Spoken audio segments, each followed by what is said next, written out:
Picture this, it's a cozy evening, and you're curled up on the couch, the soft glow of your black and white television casting a warm aura across the room. The year is 1963, and you're about to embark on a journey to a place where laughter flows like a gentle stream and life moves at a pace that's nothing short of idyllic.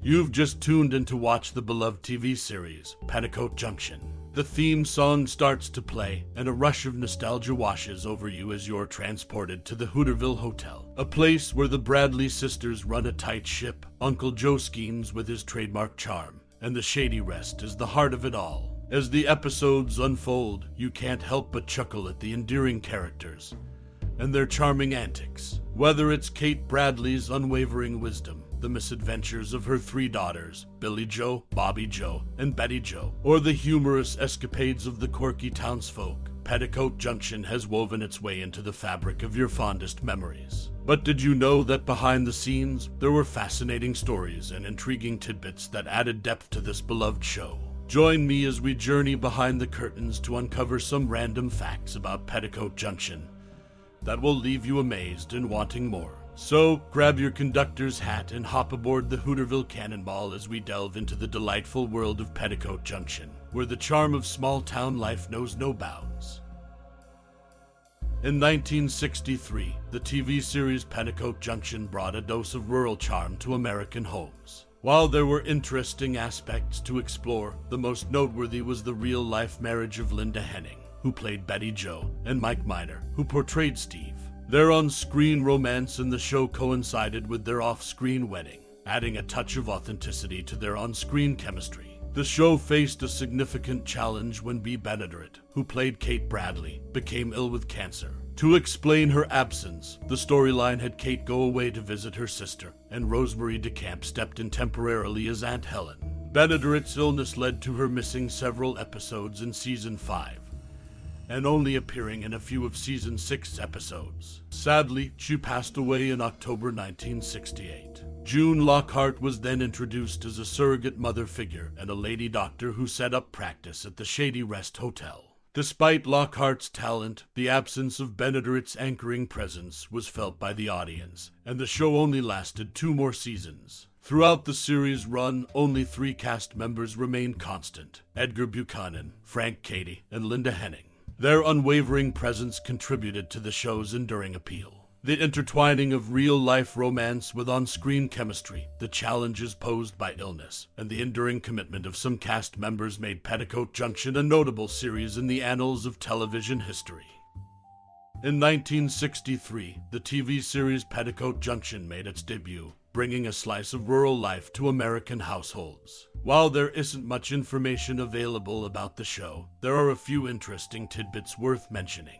One noteworthy fact is that the first 2 actresses to portray Billie Jo Bradley, Jeannine Riley and Gunilla Hutton, later joined the cast of Hee Haw. This transition from one popular show to another marked a significant moment in their careers. Another intriguing story revolves around Sharon Tate, who originally landed the role of eldest sister Billie Jo. However, she never filmed the part beyond test footage and publicity pictures. The decision to replace her with Jeannine Riley wasn't due to her lack of experience, but rather because of previous nude photo shoots, which could have jeopardized the show's sponsorship deal with Ivory Soap. This incident sheds light on the delicate nature of television sponsorships during that era. A recurring theme in Petticoat Junction was the rivalry between Joe, a character on the show, and a dog. Interestingly, when it came to taking publicity stills, the dog, Higgins, often behaved better for actor Edgar Buchanan than other cast members, leading to amusing photos. While Petticoat Junction may not be the most extensively documented show from 1963,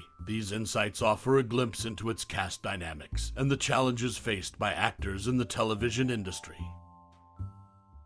In 1963, Petticoat Junction hit the television screens, thanks to the success of Paul Henning's earlier hit, The Beverly Hillbillies. CBS President Jim Aubrey wanted another Paul Henning show, and the concept for Petticoat Junction was born. It was Paul's wife, Rufe Henning, who provided the spark of inspiration, drawing from her grandparents' experience running a hotel in a small Missouri town. One interesting aspect of the show is that the Christmas episode from both the first and 4th seasons used the same script. The main difference was that the fourth season episode was colorized, and the characters of Billie Joe and Bobbie Joe were portrayed by different actresses. Additionally, season 4 introduced the character of Steve Elliott, while Meredith MacRae replaced Gunilla Hutton at the start of the 66-67 season. An interesting quirk remained in the opening credits. In the long shot of the Bradley girls descending from the water tower, it was still Gunilla who appeared, and this was never corrected throughout the following 4 years. These are some intriguing aspects of the 1963 TV series Petticoat Junction that add depth to its history and production. In the 1963 TV series Petticoat Junction, there was a dog named Higgins, but strangely, no one ever mentioned his name on the show. Despite this, he made appearances in 152 episodes. Interestingly, his last acting role was playing the title character in the movie Benji, which also happened to be Edgar Buchanan's final film.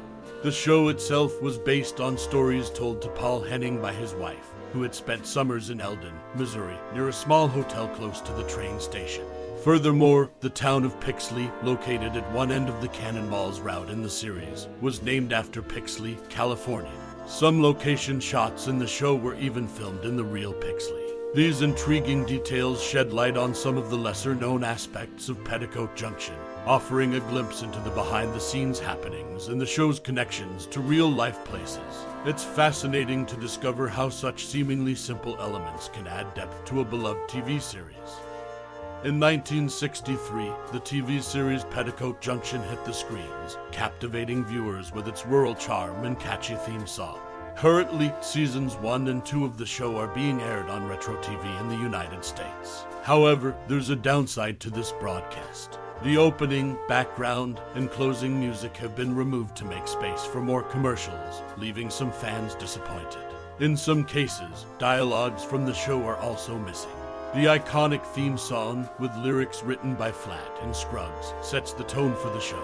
Although the TV series used a shortened version, the full lyrics go like this: "Come ride the little train that is rolling down the tracks to the junction. Forget about your cares, it is time to relax at the junction. Lots of curves, you bet. Even more when you get to the junction." Petticoat Junction. There's a little hotel called the Shady Rest at the junction. Petticoat Junction. It is run by Kate. Come and be her guest at the junction. Petticoat Junction. And that's Uncle Joe. He's a movin' kind of slow at the junction. Petticoat Junction. When they hear the dinner bell from the Shady Rest Hotel at the junction, folks will walk a country mile for that chicken country style at the junction. But the dishes to observe are those pretty gals who serve at the junction. Petticoat Junction.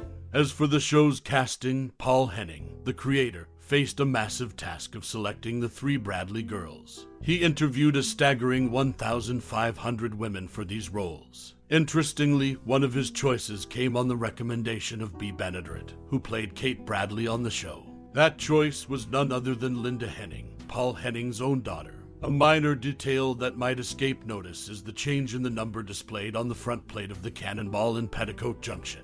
In seasons 1 and 2, it proudly bore the number 3. However, in all the other seasons, that number changed to 8. Petticoat Junction may be a blast from the past, but its enduring charm and quirks continue to be remembered and enjoyed by fans, even as it airs on Retro TV.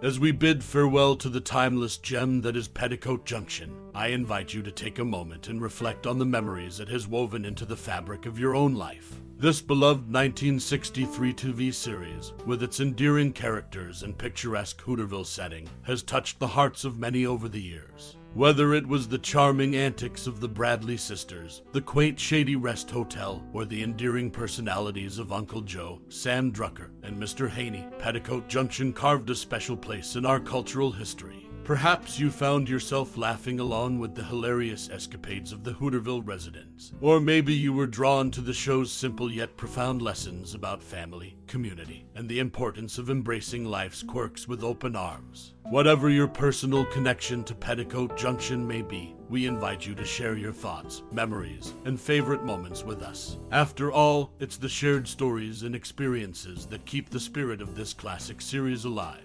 So, whether it's a heartfelt anecdote about a favorite episode, a character who resonated with you, or the warm nostalgia that washes over you whenever you hear that iconic theme song, we'd love to hear from you. Your reflections add depth to the tapestry of Petticoat Junction's legacy, and help keep the memory of this beloved show alive for generations to come. Thank you for taking the time to reminisce and connect with us. Your stories and memories are treasures that enrich the appreciation of this timeless classic.